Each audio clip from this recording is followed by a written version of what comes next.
Check, 1 2 3, check.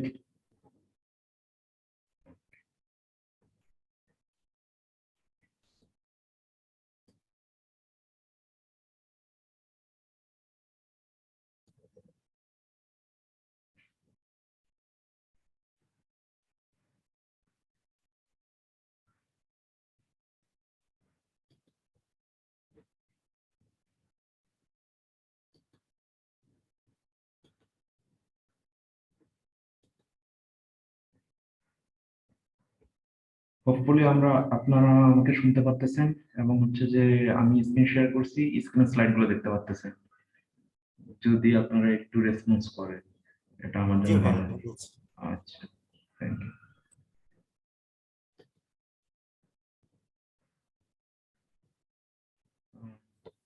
আপনারা যদি চান তাহলে হচ্ছে আমার কথা বলার মাঝখানে কোশ্চেন করতে পারবেন, অথবা আহ, আপনারা হচ্ছে যে একদম এই মিটিং শেষে আমরা একটা কোশ্চেন এন্ড অ্যান্সার সেশন থাকবে, সেখানেও আপনারা চাইলে কোশ্চেন করতে পারবেন।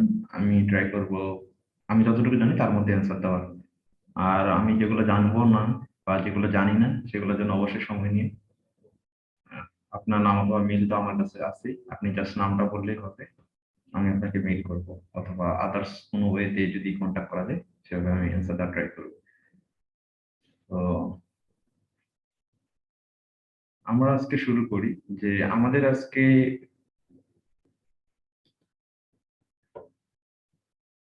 যে মিটিং এর বিষয় ছিল সেটা হচ্ছে how to prepare for mechanical engineering job exam. আমরা মেকানিক্যাল ইঞ্জিনিয়ারিং এর জব এক্সামের জন্য কিভাবে প্রস্তুতি নিতে পারি, এর উপরে হচ্ছে যে আজকে টোটাল মিটিংটা হবে। এবং এই মিটিংটা হচ্ছে আমি হোস্ট করতেছি, মোহাম্মদ মিনার জামান। আমি বর্তমানে অ্যাসিস্ট্যান্ট ইঞ্জিনিয়ার হিসেবে electricity generation company of Bangladesh, যেটা সংক্ষেপে ইজিসিবি বলে, সেখানে কর্মরত আছি।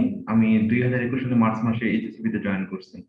তার আগে আমি বিএডিসি তে অ্যাসিস্ট্যান্ট ইঞ্জিনিয়ার হিসেবে ছিলাম, সেটা হচ্ছে বাংলাদেশ এগ্রিকালচারাল ডেভেলপমেন্ট কর্পোরেশন। আর আমি বুয়েট মেকানিক্যাল 14 ব্যাচ 2019 সালে বুয়েট থেকে গ্রাজুয়েশন করি। তো চলুন শুরু করা যাক। আচ্ছা, আমরা জবে যে অ্যাপ্লাই করব তার আগে আমাদের কিছু প্রাইমারি রিকোয়ারমেন্ট ফুলফিল করতে হয়। সো প্রথম দিকে হচ্ছে যে আমাদের একটা ডিগ্রি থাকতে হবে, সেটা হচ্ছে অবশ্যই একটা বিএসসি ডিগ্রি থাকতে হবে ইন মেকানিক্যাল ইঞ্জিনিয়ারিং এ। সেটা 3 বছরের ডিগ্রি হলে হবে না, সেটা অবশ্যই 4 বছরের ডিগ্রি হতে হয়। অনেক সময় দেখা যায় যে অনেকে বাইরে থেকে 3 বছরের ডিগ্রি করে থাকে, যেমন ভারতে 3 বছরের বিএসসি ডিগ্রি প্রদান করে ওরা। সো বাংলাদেশে আসলে 3 বছরের বিএসসি ডিগ্রি জবের ক্ষেত্রে মানে আপনার অ্যাপ্লিকেবল না। সো আপনাকে অবশ্যই 4 বছর মেয়াদি একটা বিএসসি ডিগ্রি লাগবে। সো বিএসসি ডিগ্রির পরে যেটা জিনিস আছে, অবশ্যই আপনি বিএসসি তে কি পরিমাণে রেজাল্ট করছেন বা আপনার ফলাফল কেমন ছিল, সেটা অনেক বেশি ইম্পর্টেন্ট। সো বিএসসি তে যদি আপনার রেজাল্ট 3-এর উপর হয়, তার মানে আপনি ধরে নিতে পারেন আপনি বাংলাদেশের সবগুলো পরীক্ষায়, মানে জব পরীক্ষায়, মেকানিক্যাল ইঞ্জিনিয়ারিং এর যতগুলো জব পরীক্ষা আছে সবগুলোতে আপনি অ্যাপিয়ার হতে পারবেন বা অ্যাপ্লাই করলে আপনাকে তারা নিবে। কিছু কিছু ক্ষেত্রে অনেক সময় দেখা যায় যে অ্যাপ্লিকেশন যদি অনেক বেশি পড়ে, তাহলে ওরা হচ্ছে যে প্রথম প্রাইমারি একটা হচ্ছে যে সর্ট করে, ওই সর্টিং এ আপনি বাদ যেতে পারেন, ঠিক আছে। অথবা অনেক সময় মানুষজন বাদ যায়, তাদের হচ্ছে প্রপার ডকুমেন্ট দেওয়া হয় না। যেমন দেখবেন যে আহ, যারা বুয়েটিয়ান চাকরি গ্রুপে আছেন বা অন্যান্য চাকরি গ্রুপে আছেন, অনেক সময় দেখবেন যে বাংলাদেশ ওয়াটার ডেভেলপমেন্ট বোর্ড অথবা BWITA এরকম কিছু সংস্থা আছে, যারা হচ্ছে পেপার গুলো হচ্ছে যে আলাদা প্ল্যাটফর্মে ওরা জমা নেয়। বাংলাদেশ ওয়াটার ডেভেলপমেন্ট বোর্ড মনে হয় হচ্ছে টেলিটকের মাধ্যমেই নেয়, বাট BWITA এনাদের নিজস্ব ওয়েবসাইটের মাধ্যমে এরা হচ্ছে যে সকল অ্যাপ্লিকেশন প্রসেসটা কমপ্লিট করে।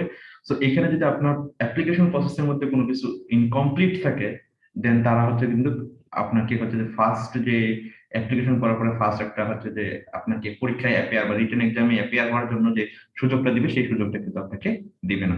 সো এটা একটা ক্রাইটেরিয়া।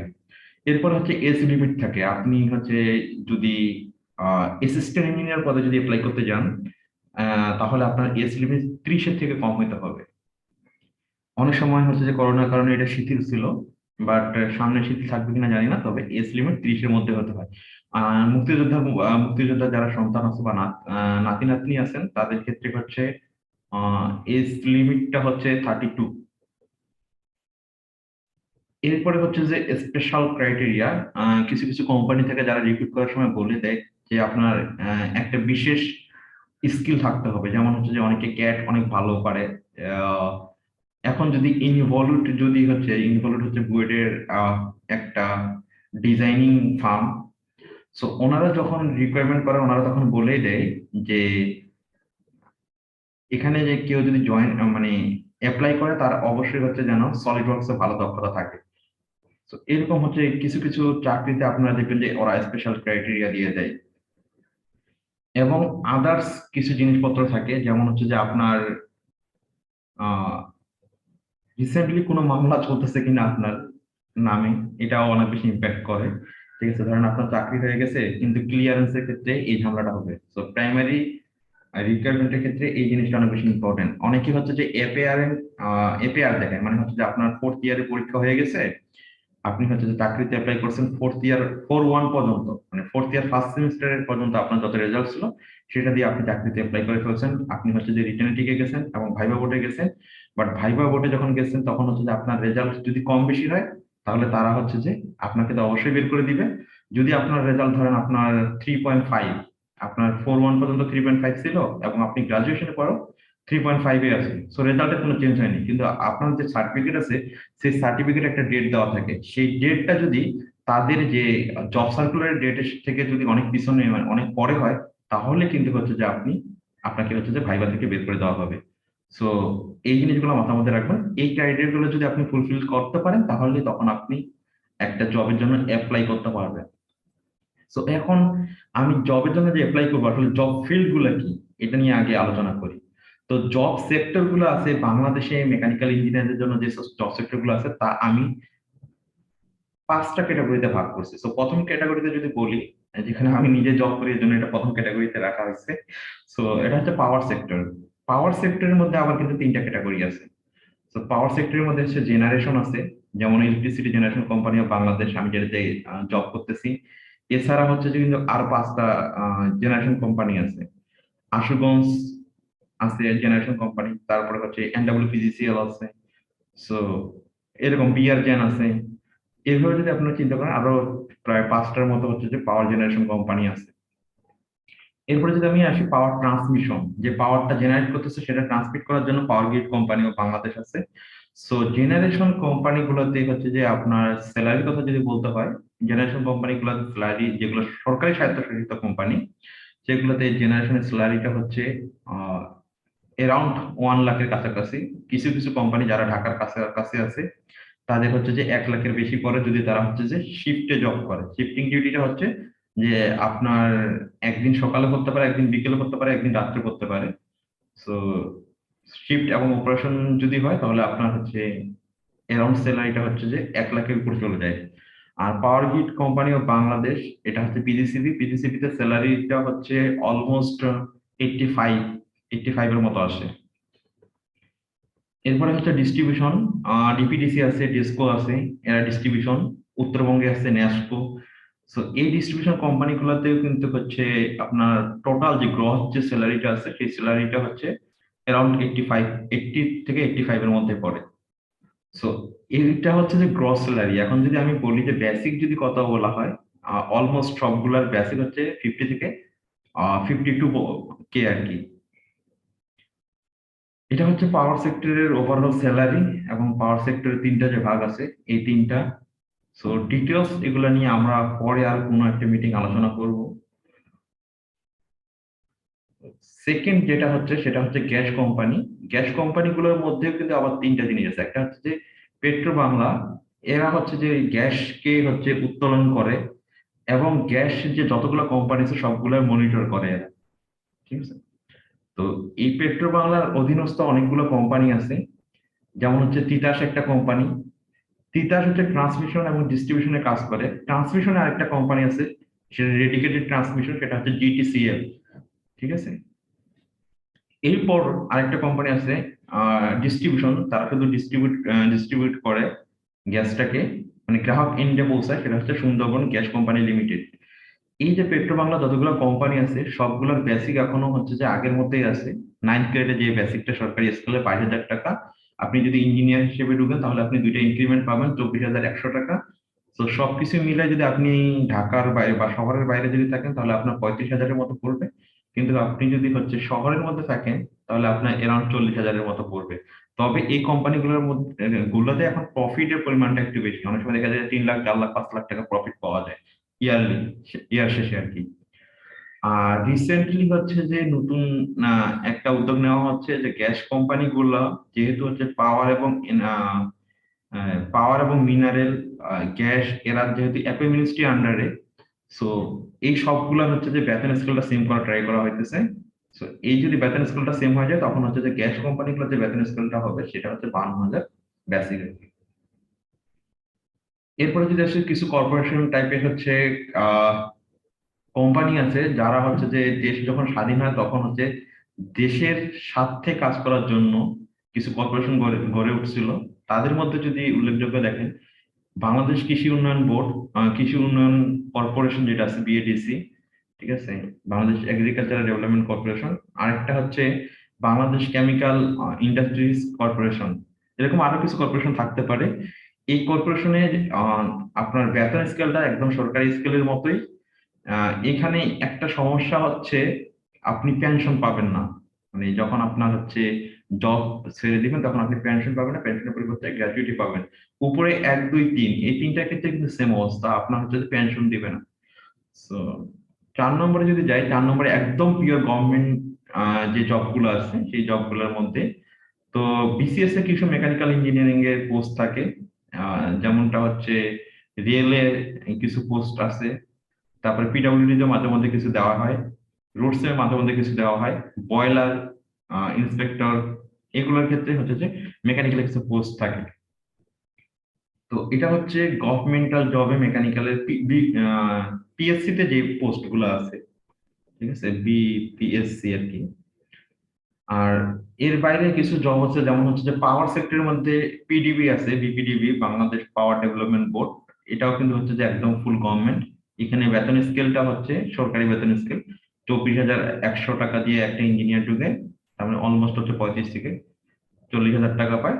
সে যদি হচ্ছে যে এমনিতে শিফটে যদি থাকে তাহলে অ্যারাউন্ড 50,000-এর কাছাকাছি পায়, 45 থেকে 50,000-এর মতো পায়। সো এটা হচ্ছে গভর্নমেন্ট জব। গভর্নমেন্ট জবের ক্ষেত্রে হচ্ছে সেক্টর গুলো তো বললামই। এরপর হচ্ছে নন গভর্নমেন্ট জবের ক্ষেত্রে রিসেন্টলি হচ্ছে বাংলাদেশে নন গভর্নমেন্ট জব, মেকানিক্যাল ইঞ্জিনিয়ারদের জন্য নন গভর্নমেন্ট জব অনেকগুলোই তৈরি হইতেছে। তার মধ্যে ওষুধ কোম্পানি গুলোর মধ্যে হচ্ছে রেনেটা আছে, স্কোয়ার আছে, বেক্সিমকো ফার্মা আছে। এরা হচ্ছে যে এখানে ওষুধ কোম্পানি গুলোতে মেকানিক্যাল ইঞ্জিনিয়ার রিক্রুট করে। তারপরে হচ্ছে যে আপনি দেখেন ওয়ালটন হচ্ছে রিসেন্টলি অনেক বেশি মেকানিক্যাল ইঞ্জিনিয়ার নিতেছে। এরকম আরো কিছু কিছু নোটেবল হচ্ছে নন গভর্নমেন্ট অর্গানাইজেশন আছে যারা হচ্ছে যে নিয়মিত মেকানিক্যাল ইঞ্জিনিয়ার রিক্রুট করে।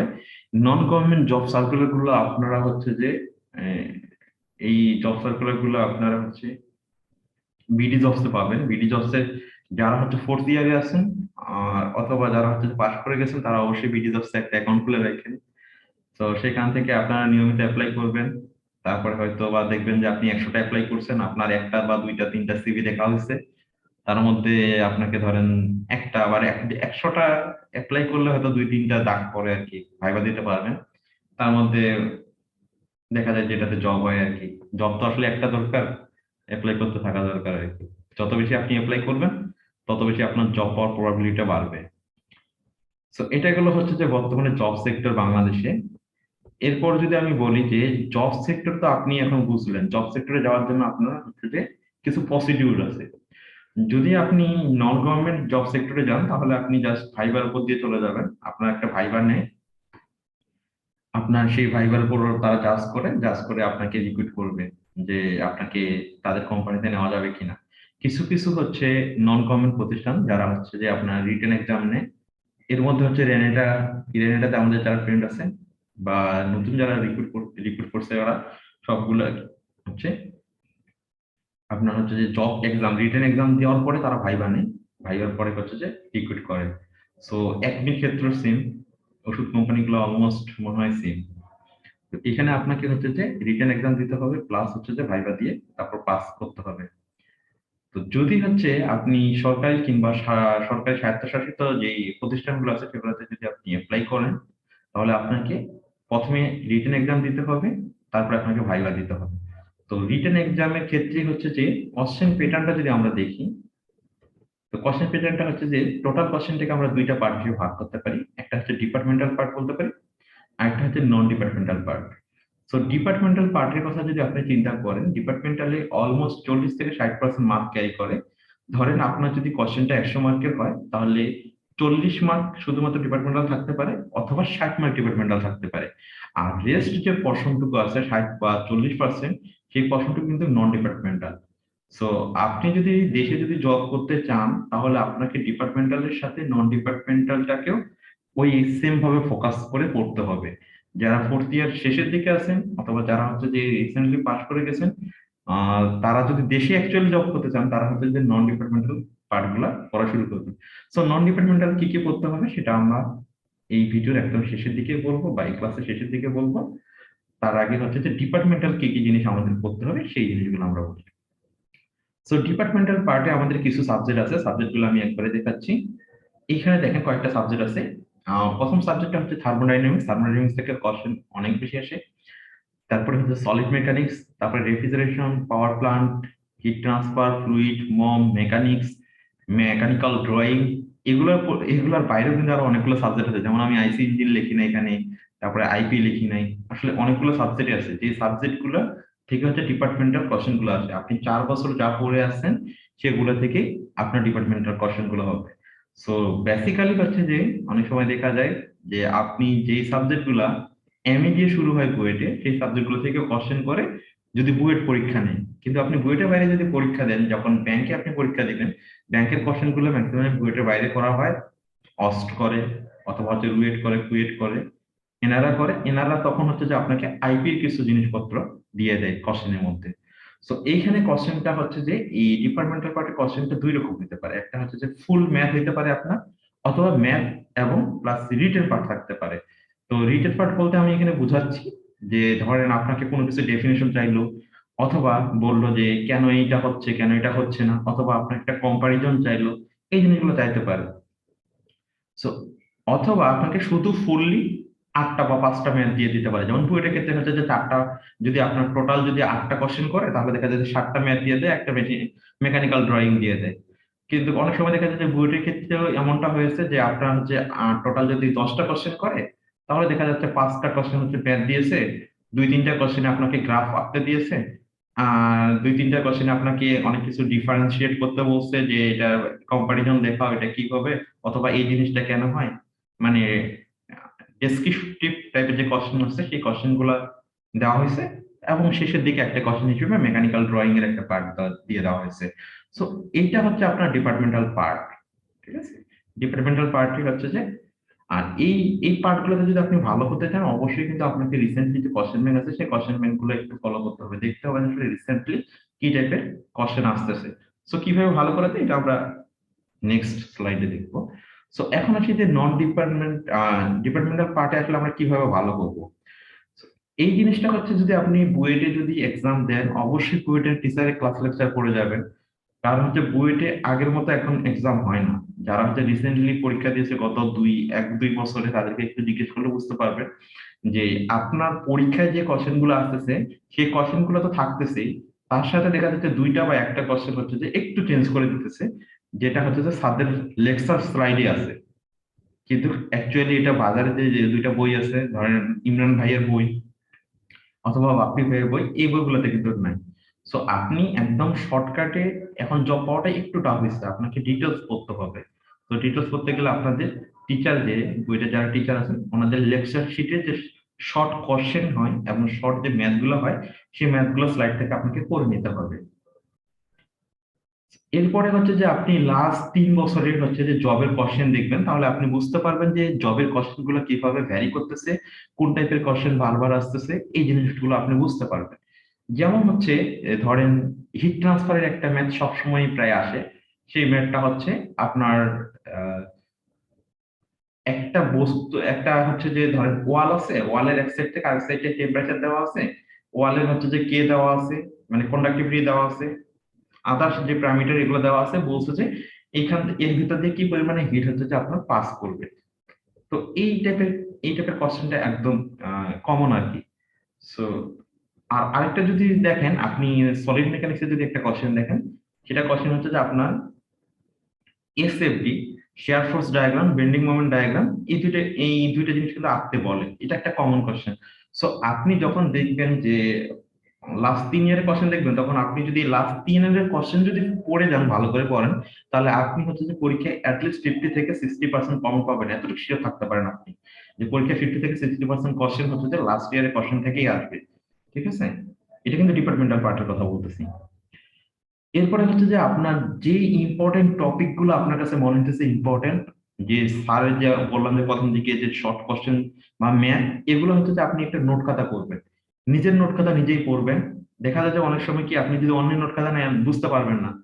সো অন্যের নোট খাতাতে উনি হচ্ছে সংক্ষেপে অনেক কিছু লিখতে পারে বা শর্ট টার্ম আকারে অনেক কিছু লিখতে পারে। ঠিক আছে, যেমন আমি ওয়ার্ক ডানকে ডাব্লিউ দিয়ে লিখি, ডাব্লিউ ডি দিয়ে লিখি। So work done W D দিয়ে তো কোথাও লিখে না, তাই না? সো এই ক্ষেত্রে হচ্ছে যে অনলাইন নোট খাতা পরে দেখা যায় যে অনেক সময় লস হয়ে যায়, অনেক কিছু বোঝা নাও যেতে পারে। সো আপনি নিজের নোট খাতা তৈরি করবেন ইম্পর্টেন্ট টপিক গুলো মিলে।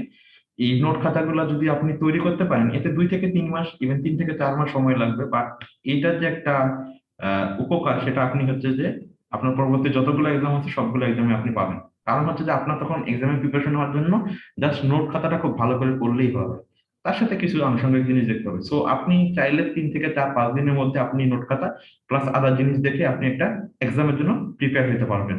সো নোট খাতা কিন্তু অনেক বেশি ইম্পর্টেন্ট, এটা মাথার মধ্যে রাখতে হবে। নন ডিপার্টমেন্টাল পার্টির মধ্যে আছে মেন্টাল এবিলিটি। এটা একটা বিশাল পোর্শন হচ্ছে যে আপনার দখল করে রাখে, অলমোস্ট হচ্ছে যে 20% মার্ক ক্যারি করে টোটাল এক্সামে। এবং মেন্টাল এবিলিটি যে এই পোর্শনটুকু আছে, সেটা হচ্ছে বিসিএস মেন্টাল এবিলিটি, অথবা আপনি বলতে পারেন জিআরই লেভেলের মেন্টাল এবিলিটি কোশ্চেন গুলো থাকে। আর বাকি হচ্ছে যে আপনার লিটারেচার থেকে কোশ্চেন থাকে। মেন্টাল এবিলিটির পরে যদি আপনি ফোকাস করতে চান বা হচ্ছে যে আপনি যদি এফোর্ট দিতে চান, তাহলে আপনাকে বাংলাদেশে এফোর্ট দিতে হবে এবং ইন্টারন্যাশনাল অ্যাফেয়ার্স এফোর্ট দিতে হবে। আমি ইন্টারন্যাশনাল অ্যাফেয়ার্স এ কোশ্চেন একটু কম আসে, বাংলাদেশ অ্যাফেয়ার্স এ কোশ্চেন একটু বেশি আসে। সো বাংলাদেশে আপনি একটু বেশি ফোকাস করতে পারেন। এরপরে বাংলা গ্রামারে ফোকাস করতে পারেন, ইংলিশ পড়তে পারেন, ইংলিশ গ্রামারটা, লিটারেচারটা একটু দেখতে পারেন। লিটারেচার থেকে খুব কম কোশ্চেন আসে, যেটা লিটারেচার থাকে হচ্ছে আপনার ডিপিডিসি, পিজিসিবি, এই টাইপের কিছু হচ্ছে কোম্পানি যারা হচ্ছে যে কোশ্চেন করে। তাছাড়া হচ্ছে যে বাদ বাকি যে কোশ্চেন গুলো হচ্ছে সেগুলোতে আপনার mental ability, Bangladesh affairs, international affairs, English grammar, Bangla grammar এবং সেক্টর রিলেটেড কোশ্চেন। সেক্টর মানে আপনি যদি পাওয়ার সেক্টর পরীক্ষা দেন, অবশ্যই পাওয়ার সেক্টরে লাস্ট প্রিভিয়াস ইয়ারে কি ঘটছে, বাংলাদেশ স্বাধীন হওয়ার পরে কি ঘটছে, রিসেন্টলি আমার পাওয়ার সেক্টর কিভাবে গ্রো করতেছে, রিসেন্টলি পাওয়ার সেক্টরে ধরেন আপনার জেনারেশন কত হইতেছে, পাওয়ার সেক্টরের মাস্টার প্ল্যান কি, পাওয়ার সেক্টর আগামী দিনে কি করবে, সবগুলো আপনাকে একটু জানতে হবে। যদি আপনি ধরেন গ্যাস সেক্টর পরীক্ষা দেন, অবশ্যই গ্যাস সেক্টর নিয়ে আপনার ধারণা থাকতে হবে। তো নন ডিপার্টমেন্টাল পার্টে এই জিনিসগুলো নিয়ে আপনাকে ধারণা থাকতে হবে। এখন নন ডিপার্টমেন্টালকে আপনি কিভাবে ভালো করবেন? সো মেন্টাল এবিলিটির ক্ষেত্রে হচ্ছে যে এটা অনেকটা আহ, আপনার আয়ত্তের মধ্যে পড়ে। অনেকে দেখা যায় যে মেন্টাল এবিলিটি না পড়ে ভালো করতে পারে, কারণ যাদের হচ্ছে ম্যাথমেটিক্যাল ব্যাকগ্রাউন্ডটা ভালো আছে, তাদের ক্ষেত্রে হচ্ছে যে একটু অল্প পড়লেই হয়ে যায়। তবে হচ্ছে যে আইবিএ এবং হচ্ছে যে জিআরই, এই দুইটা যদি আপনি ভালো করে দেখেন ম্যাথ গুলা, আইবিএর এমবিএর ম্যাথ এবং জিআরই ম্যাথ যদি একটু ভালো করে দেখেন, তাহলে আপনার কাছে যে নর্মাল যে মেন্টাল এবিলিটি গুলো আসবে, এগুলো হচ্ছে যে আপনার কাছে খুবই সহজ মনে হবে। সো এই মেন্টাল এবিলিটির জন্য অনেকে আগারওয়ালের একটা বই পড়ে, আপনারা বইটা দেখতে পারেন, আগারওয়ালের বই আছে, অথবা নোভা বই আছে, নোভা ম্যাথ আছে জিআরই, সেটা দেখতে পারেন, বা অথবা হচ্ছে 5 পাউন্ড আছে জিআরই, সেটা দেখতে পারেন। তো যে কোনো একটা বই থেকে পড়লেই হবে। অথবা আপনি রিসেন্টলি বইটা যে মেন্টাল এবিলিটি কোশ্চেন গুলো আসছে, এগুলো অনেক সময় রিপিট হয়, যেমন 20টা কোশ্চেনের মধ্যে অলমোস্ট 5 থেকে 6টা কোশ্চেন তো রিপিট হয়। ঠিক আছে, আর যদি আপনি বলেন যে টাইপ অনুযায়ী যদি রিপিট হয়, তার মানে অলমোস্ট হচ্ছে 50% টাইপ অনুযায়ী রিপিট হয় মেন্টাল এবিলিটি। সো আপনারা হচ্ছে যে দেখবেন যে মেন্টাল এবিলিটি কোশ্চেন গুলা বাজারে যে বইগুলো আছে মেকানিক্যাল ডিপার্টমেন্টে সেগুলোতে নাই।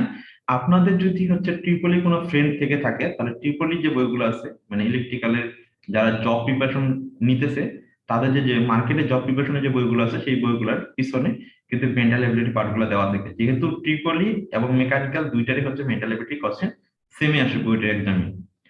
সো এই জিনিসটা একটু দেখতে পারেন।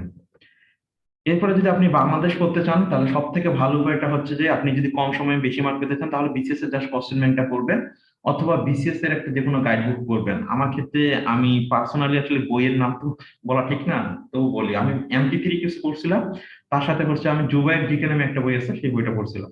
Same for international affairs, international affairs এর জন্য সেম।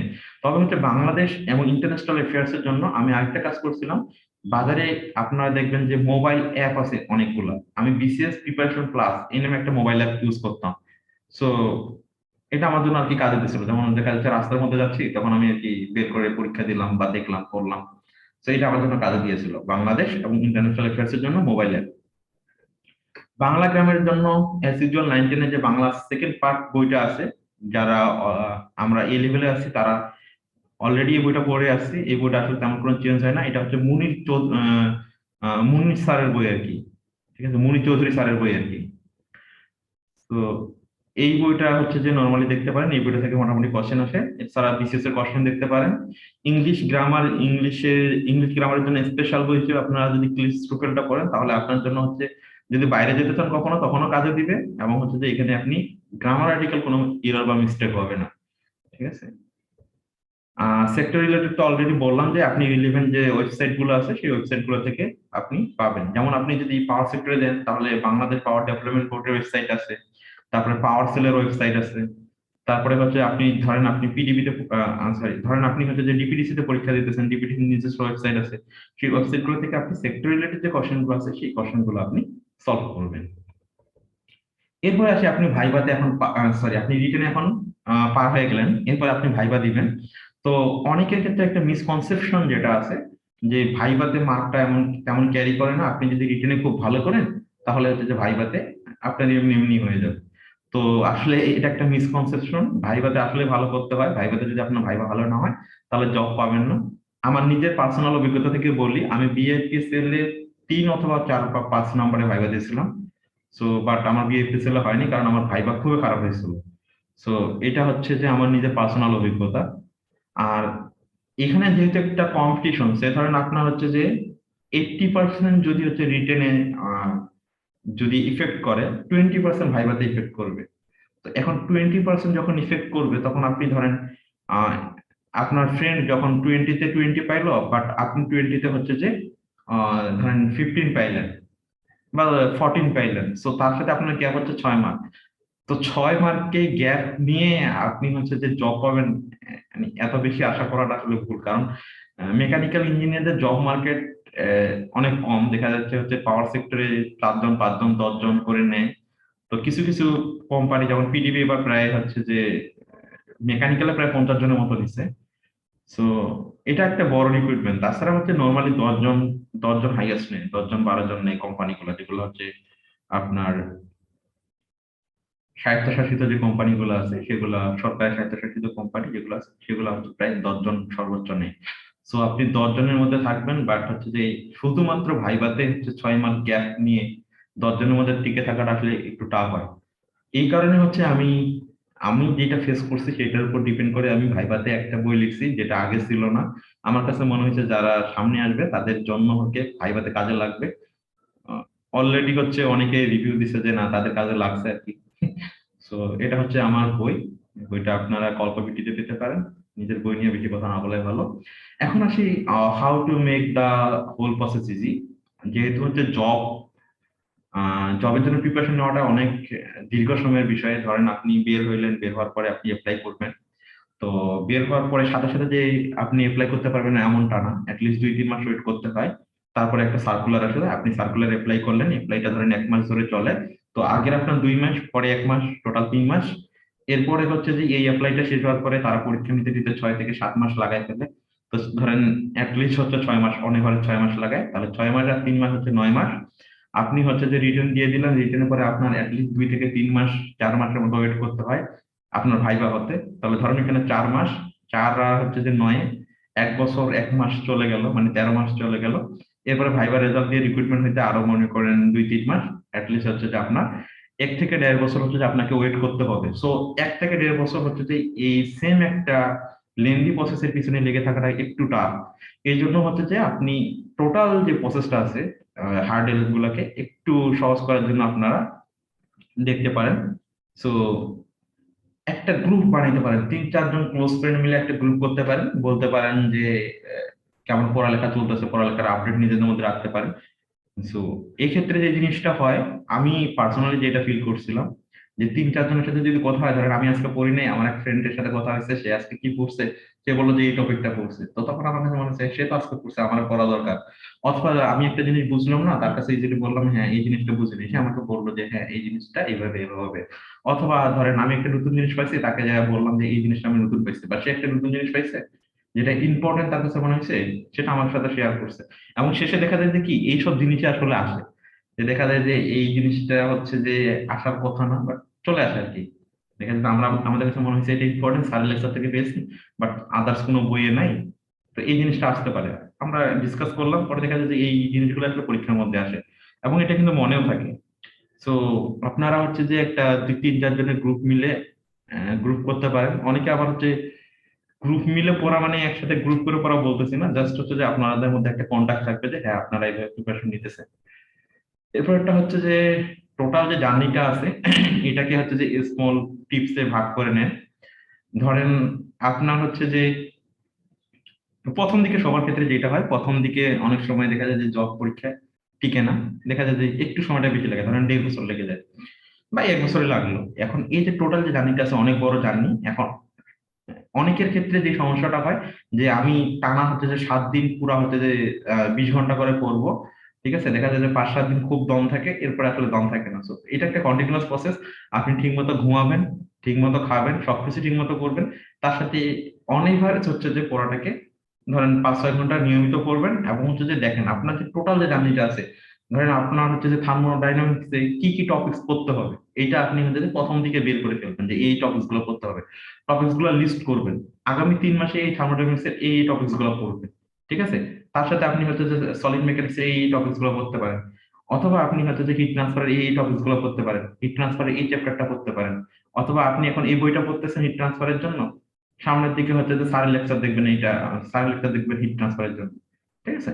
তো এইভাবে টোটাল জিনিসটাকে আপনি একটা রুটিনের মধ্যে আনেন, যেমনটা হচ্ছে যে অ্যাডমিশনের সময় আপনারা রুটিন করে পড়তেন। তো রুটিনের মধ্যে যদি টোটাল জিনিসটাকে নিয়ে আসেন এবং ভাগ ভাগ করে যদি রাখেন, তাহলে আপনার কাছে কম পেরা মনে হবে, ঠিক আছে। একসাথে 150 কেজি ওজনের বস্তু একতলা থেকে দুতলা তোলা যত কষ্ট, সেটাকে যদি আমি 5 ভাগ করে নিই, 30 কেজি করে নিই, তাহলে 30 কেজি আমি 5 ভাগ তুললাম, আমার কষ্ট কিন্তু এই পরিমাণে পাবো না, মানে 150 কেজি আমি তুলতে পারবো না প্রথমে, বাট হচ্ছে 5 ভাগ করে যদি নিই, তাহলে আমি তখন কিন্তু আস্তে আস্তে তুলতে পারবো। তো আমার কাছে কষ্টটা কম মনে হবে, ওভারঅল শরীরের উপর ইফেক্টটা কম পড়বে। এরপরে আরেকটা জিনিস হচ্ছে ফলো এ রুটিন, যেটা আগে বললাম যে আপনি ভাগ করে নেন টপিক গুলাকে, তারপরে হচ্ছে যে একটা রুটিন ফলো করেন। রুটিন ফলো করাটা অনেক বেশি ইম্পর্টেন্ট আর কি, যে আপনি নিয়মিত পড়তেছেন। অনেক সময় দেখা যায় যে আপনি অনেক বেশি এফোর্ট দিলেন, টানা 2-3 মাস পড়লেন, এরপরে আবার 2-3 মাস আপনি গ্যাপ দিলেন, দেওয়ার পরে আবার যখন আপনি পড়তে আসবেন, তখন দেখবেন যে অনেক টপিক আপনার কাছে নতুন লাগতেছে। তো যতদিন আপনি জব পাইতেছেন না, ততদিন পর্যন্ত হচ্ছে পড়াটাকে কন্টিনিউ করতে থাকেন। আর আপনাদের যদি কোনো প্রবলেম হয়, যদি বেশি প্রবলেম ফেস করেন, তাহলে দেন গো টু এ মেন্টর, অবশ্যই কোনো বড় ভাইয়ের কাছে যান, ঠিক আছে। যারা, মানে অবশ্য বড় ভাই মিলে হতে হবে এমনটা না, দেখা যায় যে আহ, অনেকে হচ্ছে যে আপনার সাথেই আছে, যারা আপনার ফ্রেন্ডরা আপনার থেকে ভালো বুঝে যে কোনো টপিক, বা আপনি আপনার একটা ফ্রেন্ডের থেকে ভালো বুঝতেই পারেন, তার কাছে, তার কাছেও যেতে পারেন। সো এই জিনিসটা, মেন্টরিং জিনিসটা অনেক বেশি ইম্পর্টেন্ট। যেমন আমার পার্সোনাল যে নিজের মেন্টর ছিল, সেটা হচ্ছে 13 বছর আয়ুব ভাই। উনি হচ্ছে পিজিসিবি তে হচ্ছে মেবি সেকেন্ড ছিল, ডিবিডিসি তে ফার্স্ট ছিল। তো এটা মেন্টর যেমন করবে, এটা কিন্তু একটা টোটাল ওভারঅল ইফেক্ট আপনার উপরও পড়বে। সো উনার যে গাইডলাইন গুলো আমার কাছে হেল্প, মানে উনি আমাকে যে গাইডলাইন গুলো দিয়েছেন আমি ফলো করার ট্রাই করছি, এবং আমার আসলে পার্সোনালি অনেক বেশি হেল্প হয়েছে। এই জন্য হচ্ছে যে আমার রিসেন্ট কয়েকটা জবে হচ্ছে যে আমি আসলে ফার্স্ট হয়েছিলাম। তো এইটা হচ্ছে বলতে হয় যে অনেকটা ক্রেডিট হচ্ছে আমার মেন্টর আইয়ুব ভাইয়ের উপর চলে যায়। সো এই সবকিছু মিলে হচ্ছে যে আমি নিজেও পার্সোনালি একটা মেন্টরশিপ প্রোগ্রাম চালু করছি, অ্যাজ ইউজুয়াল হচ্ছে যে স্টুডেন্ট পড়াইতেছি। যদি কারো কখনো ভালো লাগে, তাহলে আপনারা আসতে পারেন, দেখতে পারেন কি অবস্থা। এরপর হচ্ছে লাস্ট একটা উক্তি দিয়ে শেষ করি। You don't have to be great to start, but you have to be to start to be great. ঠিক আছে? আর এখন যে জিনিসটা হচ্ছে যে প্রথম দিক আরেকটা জিনিস আমি ইনক্লুড করি, এটা এখানে ইনক্লুড করা আমার কাছে অনেক বেশি ইম্পর্টেন্ট মনে হয়। যারা ফোর্থ ইয়ারে আছেন বা যারা রিসেন্টলি গ্রাজুয়েট হয়েছেন, তাদের ক্ষেত্রে যেটা উপদেশ থাকবে বা যেটা হচ্ছে যে অনুরোধ বলতে পারেন, অ্যাডভাইস বলেন, আহ, তাদের কাছে অ্যাডভাইস থাকবে যে আপনার প্রথম দিকে জব পাওয়ার ট্রাই করেন। আপনি যদি দেশে থাকতে চান তাহলে যে কোম্পানিতে ঢুকবেন সেই কোম্পানিতে যদি প্রথমবারই ঢুকেন তাহলে সেই কোম্পানি আপনার টপ পজিশনে যেতে পারবেন। বাট আপনি যদি ধরেন 3-4 বছর পরে যদি ঢুকেন, মানে ওই কোম্পানিতে যদি জবে ঢুকেন, তাহলে সেক্ষেত্রে কিন্তু আপনার টপ পজিশনে যাওয়াটা আপনার জন্য একটু টাফ হয়ে যাবে। কারণ হচ্ছে যে তখন আপনার সেম ব্যাচে, ধরেন আপনার সেম ব্যাচে আপনার থেকে কম বয়সী অনেকে থাকবে। তো আপনি যখন রিটায়ার করবেন তারা কিন্তু সেই পজিশনে চলে যাবে। ঠিক আছে? তো এই ক্ষেত্রে যে জিনিসটা হচ্ছে, আপনি আপনার প্রথম রিক্রুটমেন্টে যদি ঢুকতে পারেন সেটা অনেক বেশি ভালো।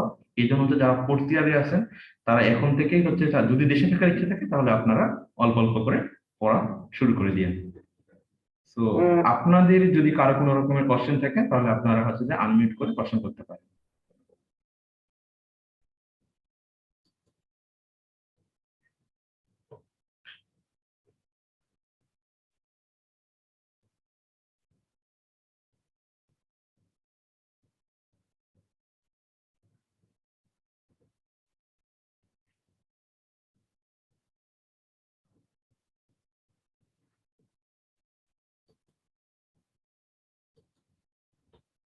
আচ্ছা, আপনার যদি কোশ্চেন না থাকে তাহলে আমরা হচ্ছে যে আজকে মিটিং এখানে শেষ করব।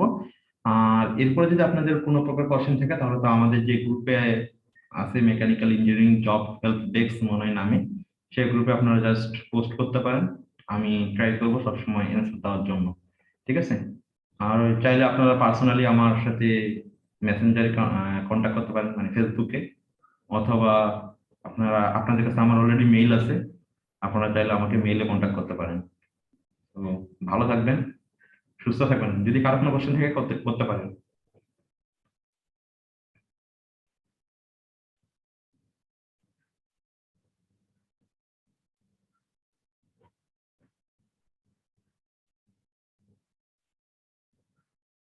আচ্ছা, অনেকে মনে হয় লজ্জা পাইতেছে কোশ্চেন করতে।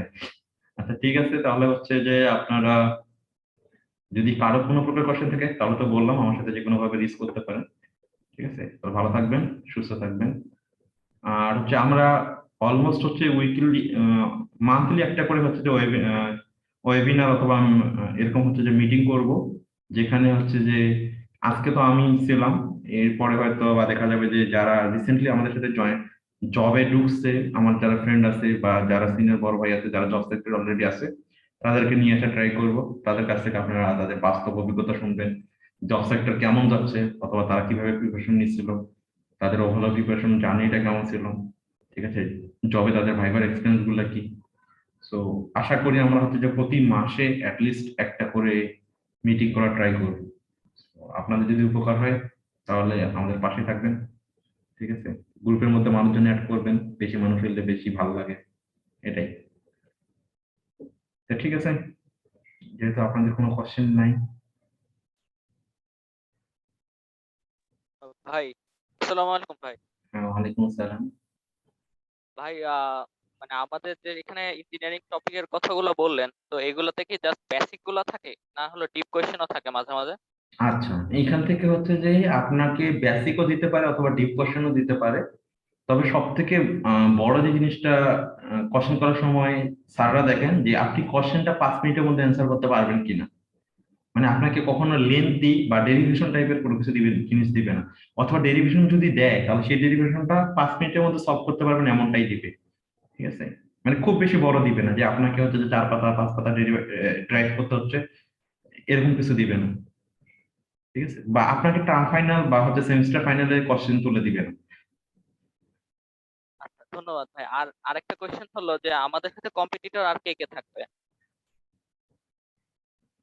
আপনাদের সাথে কম্পিটিটর, মানে বুঝলাম না। জি, মানে হলো আমরা হলো বুয়েট থেকে মানে আর কি মেকানিক্যাল ডিপার্টমেন্ট থেকে এইসব মানে এই সেক্টর গুলোতে পরীক্ষা দিতেছি। তো আর আমাদের সাথে কি মানে অন্য কোনো ডিপার্টমেন্ট বা এরকম কিছু থাকে? না না না না, শুধু মেকানিক্যালের জন্য মেকানিক্যালে উল্লেখ করে দেওয়া থাকে, মেকানিক্যালের সাথে অন্য কোনো ডিপার্টমেন্ট একসাথে পরীক্ষা দেয় না। আচ্ছা, আরেকটা হলো যে অন্য কোনো ভার্সিটি থেকে যদি আসতে চায় তারাও কি পরীক্ষা দিবে এখানে, যেমন কুয়েট অথবা হলো অন্য মেকানিক্যাল ডিপার্টমেন্ট যারা হ্যাঁ আছে তারা? হ্যাঁ হ্যাঁ, তারা সবাই তো পরীক্ষা দেয় আসলে, জব পরীক্ষাটা তো আসলে আপনার বিএসসি ডিগ্রি থাকলে আপনি দিতে পারবেন। জাস্ট জি পরীক্ষাটা বুয়েট নেয়, বুয়েট হচ্ছে যে এক্সাম টেকার। বাট হচ্ছে আপনার যদি বিএসসি ডিগ্রি থাকে এবং যদি আপনার সিজিপিএ 3 উপরে থাকে, অনেক সময় আসলে 3 নিচে হয়, যেমন 2.5 এলাও করে, তো সেটা কোম্পানি বেসিসে এলাও করে। তো আপনার যদি এরকম মানে ওদের রিকোয়ারমেন্ট গুলো যদি আপনি ফুলফিল করতে পারেন, তাহলে আপনি পরীক্ষা বসতে পারবেন। সেখানে হচ্ছে বুয়েট বা কোনো ইউনিভার্সিটি বলে কোনো কথা নেই, সেটা হচ্ছে ইউজিসি আন্ডারে যে কোনো ইউনিভার্সিটি বলেই হবে। জি ভাই। আর আরেকটা হলো এখানে কি ব্যাচ হিসাবে থাকে, যেমন হলো আমাদের যেমন আমি হলাম 16 ব্যাচ, তো এখানে কি অন্য ব্যাচ যেমন হলো পরে যারা আছে যেমন 17 অথবা 15 এরাও কি বসতে পারে? আচ্ছা ব্যাচ আচ্ছা, ওয়াইজ কি ব্যাচ ওয়াইজটা হয় না, এইভাবে হয় যে আপনি গ্রাজুয়েট করছেন এবং হচ্ছে আপনার বয়স 30-এর কম, তাহলে আপনি পরীক্ষা দিতে পারবেন অন জেনারেল। এখন 30-এর কম বলতে দেখা যাচ্ছে আমাদের সাথে 9 ব্যাচের ভাইরা পরীক্ষা দিচ্ছে, তার বয়স কিন্তু 30-এর কম, সে আমাদের সাথে পরীক্ষা দিয়েছে।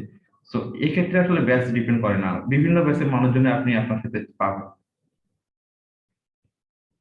জি ভাইয়া, ধন্যবাদ এই কোশ্চেন আনসার দেওয়ার জন্য। Thank you. জি, আসসালামু আলাইকুম ভাই। ওয়ালাইকুম আসসালাম।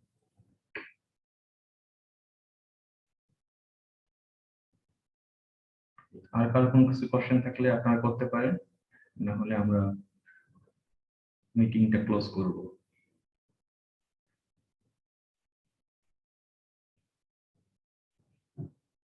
আচ্ছা, আপনাদের যদি কোনো কোশ্চেন না থাকে তাহলে আমরা আসলে মিটিংটা ক্লোজ করে ফেলি। সবাই ভালো থাকবেন, সুস্থ থাকবেন, সাবধানে থাকবেন, কারণ করোনার দ্বিতীয় ঢেউ আবার আসতেছে মনে হয়। তো, আসসালামু আলাইকুম ভাই। ওয়ালাইকুম আসসালাম, থ্যাংক ইউ।